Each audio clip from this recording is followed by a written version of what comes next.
ابھی سو طرف نہ نگاہ کر، نہ نگاہ کر، میں غزل کی پلکیں سنوار لوں،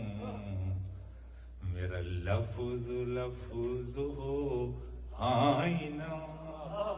تجھے آئینے میں اتار،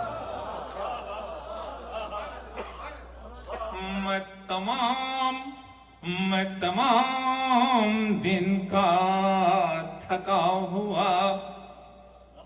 تو تمام شب کا جگا ہوا، میں تمام دن کا تھکا ہوا، تو تمام شب کا جگا ہوا، ذرا ٹھہر جا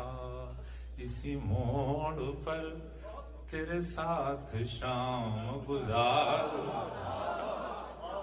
دوستوں میں ایک مطلب اور پڑھوں گا، پھر غزل پڑھوں گا، اور اسی لیے پڑھوں گا کہ اس وقت اتنی آپ لوگوں میں بولنا تو میں سمجھتا ہوں کہ جس کو اپنی دل و جان تو بہت معمولی چیز ہے، عزت آبرو نازیز ہو وہ آپ کے سامنے بول سکتا ہے۔ خدا کی قسم ایسے ایسے ذہین لوگ بیٹھے ہیں، لیکن میں یہی کہتا ہوں کہ شاعر کی صرف ایک آرزو ہوتی ہے کہ کاش اسے کوئی اتنے ایسے لوگ اس طرح سن لیں، بس ایک مطلب سن لیں، اگر وہ میں آپ کو پڑھ سکا، یعنی آپ کے دل تک پہنچ سکا، تو میں نے غزل پڑھوں گا، ورنہ میری حیثیت سے کہیں زیادہ آپ نے مجھے دے دیا ہے۔ آرزو یہ ہوتی ہے، جگجیت صاحب نے گایا تو وہ گا سکتے ہیں، پڑھ تو میں ہی سکتا ہوں، آپ سنیں۔ مطلب ہے میرا، کبھی یوں بھی آ، کبھی یوں بھی آ میری آنکھوں میں، کہ میری نظر کو خبر نہ ہو، کبھی یوں بھی آ میری آنکھوں میں،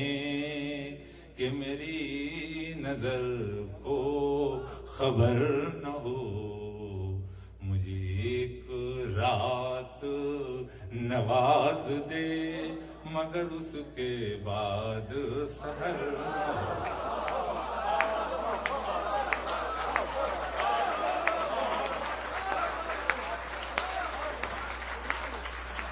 کبھی یوں بھی آ،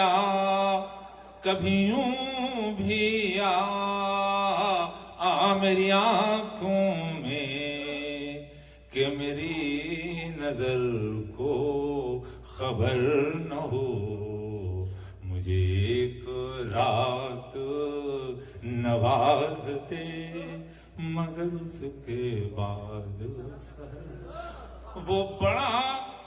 بڑا رحیم و کریم ہے۔ سنا دوستو، وہ بڑا رحیم و کریم ہے، مجھے یہ صفت بھی عطا کرے، وہ بڑا رحیم و کریم ہے، مجھے یہ صفت بھی عطا کرے، تجھے بھولنے کی دعا کروں تو میری دعا میں اثر نہ ہو۔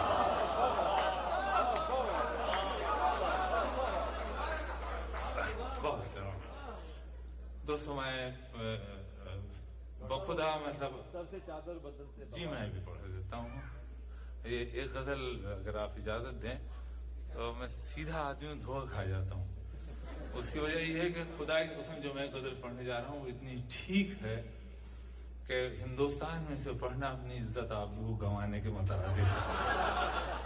اور میں پتہ نہیں یہ اس وقت کیسے دھوکے میں آ گیا ہوں کہ آپ ان لوگوں سے کچھ مختلف ہوں اور میں بھی وہاں کے شاعروں سے کچھ مختلف ہوں۔ اگر اللہ آپ کی اور میری دونوں کی عزت قائم رکھے، میں شعر غزل پڑھتا ہوں۔ یہ غزل ایسی ہے کہ اس میں 3000 سال کا انسان ہے، اسے بمبئی میں کوئی کبھی نہیں پہچانتا، کبھی کراچی میں نہیں پہچانتا، اور وہ اپنی پہچان رکھنے کی ہمت رکھتا ہے۔ آپ میرا ساتھ دیں، 3 یا 4 شعر پڑھوں گا۔ ہے عجیب شہر کی زندگی نہ سفر رہا نہ قیام ہے عجیب شہر کی زندگی نہ سفر رہا نہ قیام ہے کہیں کاروبار سی دوپہر کہیں بد مزاج سی شام ہے وہاں کے آدمی سے ملاتا ہوں میں رکوں گا نہیں آپ جلدی جلدی سنیے وہاں کے آدمی سے ملاتا ہوں پہلی دفعہ آیا غزل میں اتنا شریف آدمی سنیے گا کہیں وہیں کاروبار سی دوپہر کہیں بد مزاج سی شام یوں ہی روز ملنے کی آرزو بڑی رکھ رکھاؤ کی گفتگو یوں ہی اگر دوسرا مثال لگ جائے تو ضرور مجھے بتائیے گا یوں ہی روز ملنے کی آرزو بڑی رکھ رکھاؤ کی گفتگو یہ شرافتیں نہیں بے غرض اسے آپ سے کوئی کام ہے یوں ہی روز ملنے کی آرزو بڑی رکھ رکھاؤ کی گفتگو یہ شرافتیں نہیں بے غرض اسے آپ سے کوئی کام ہے یہ میرے دوست جو بیٹھے ہیں ہوں گے تو میری عمر کے لیکن اللہ نے اتنی خوبصورت سفید داڑھی دی ہے کہ میرا جی چاہتا ہے کہ میں ان کے ہاتھ پہلے چوموں پھر آپ کو یہ شعر سناؤں کہاں اب دعاؤں کی برکتیں وہ نصیحتیں وہ ہدایتیں کہاں اب دعاؤں کی برکتیں وہ نصیحتیں وہ ہدایتیں یہ مطالبوں کا خلوص ہے یہ ضرورتوں کا سلام ہے کہاں وہ دعاؤں کی برکتیں وہ نصیحتیں وہ ہدایتیں یہ مطالبوں کا خلوص ہے